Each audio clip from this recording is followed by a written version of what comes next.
चला बनवूया आज बिस्किटापेक्षाही जास्त खुसखुशीत आणि तोंडात टाकताच विरघळणारी गोड शंकरपाळी।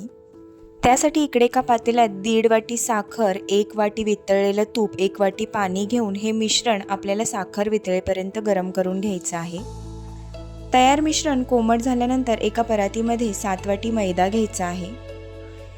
या मैद्यामध्ये तयार मिश्रण थोडं थोडं घालून पीठ जे आहे ते आपल्याला मळून घ्यायचं आहे। पीठ मळताना एकदम हलक्या हाताने पीठ मळून घ्यायचं आहे। खूप जास्त वेळ आपल्याला हे पीठ न मळता पीठ आणि तयार पाक फक्त एकत्र झाला पाहिजे या पद्धतीने पीठ मळून घ्यायचं आहे।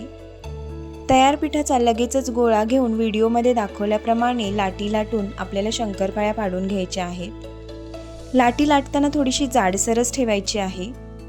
अशा पद्धतीने जर तुम्ही लाटी लाटून याच्या शंकरपाळ्या केल्या तर त्याच्या भरपूर लेयर्स सुटतात। कडकडीत तेलामध्ये बारीक गॅसवरती आपल्याला या शंकरपाळ्या ज्या आहेत त्या खरपूस अशा तळून घ्यायच्या आहेत। बिस्किटापेक्षाही या शंकरपाळ्या खूप जास्त खुसखुशीत होतात। लहान मुलांबरोबरच मोठे व्यक्ती देखील खूप आवडीने खातील अशी ही रेसिपी आहे। तर या दिवाळीला नक्की बनवून बघा अशा पद्धतीने गोड शंकरपाळी। रेसिपी आवडली असल्यास व्हिडिओला नक्की लाईक करा, शेअर करायला विसरू नका। भेटूया अशा छानशा नेक्स्ट व्हिडिओमध्ये, तोपर्यंत बाय बाय।